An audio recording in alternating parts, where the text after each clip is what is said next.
Hello, I'm Ed Vasquez from the Ag Culture Research Service and the Eastern Oregon Ag Culture Research Center, here to present today's Ag Minute. This week I'll be discussing the history and distinctions of conservation biology.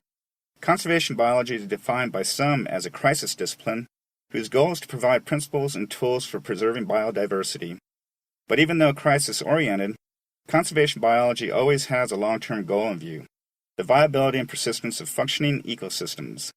Many of the contemporary laws that give conservation biology its influence and legal power assume that natural areas and species possess rights.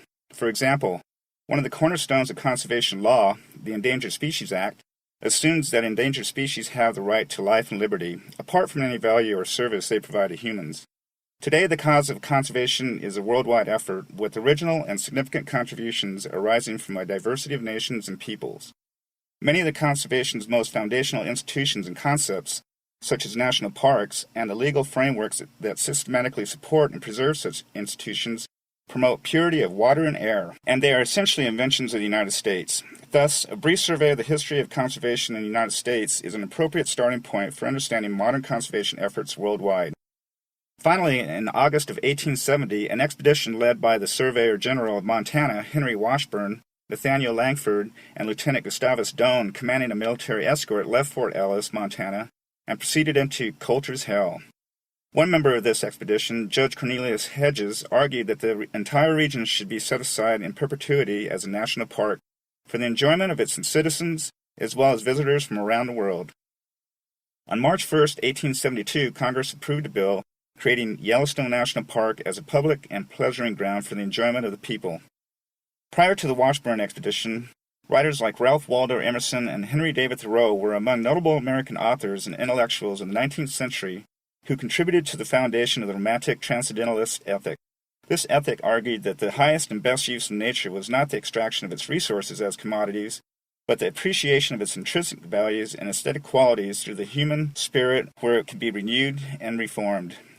This week we're discussing the history and distinctions of conservation biology. More than any other United States conservationist, it was John Muir who defined a new school of thought and activism in United States conservation and preservationism. Muir was a persuasive writer, and his articles in major newspapers and national magazines urged Americans to temporarily leave the cities and enjoy the wilderness. Muir began to write extensively of the wonders and beauties of Yosemite, publishing much of his work in California newspapers.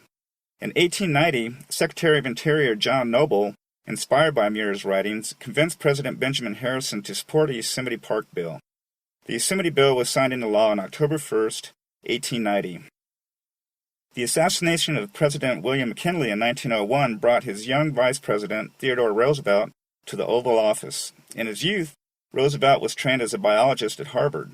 To Roosevelt, it was clear that a handful of individuals and their companies were reaping most of the profits from natural resources that rightfully belonged to all citizens. However, an international strategist, Roosevelt recognized the value of forests for strategic purposes and as raw material for national defense. Roosevelt believed in the resource conservation ethic, which rested on two key intellectual pillars. The first was equity. Resources should justly and fairly be distributed among present and future generations. The second was efficiency. Resources should not be wastefully used. This week we're discussing the history and distinctions of conservation biology.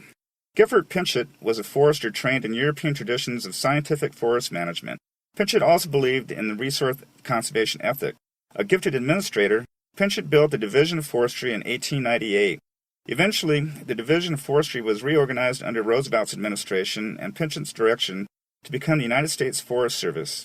Ultimately, the first quarter of the 20th century saw the resource conservation ethic prevail over the romantic transcendentalist ethic.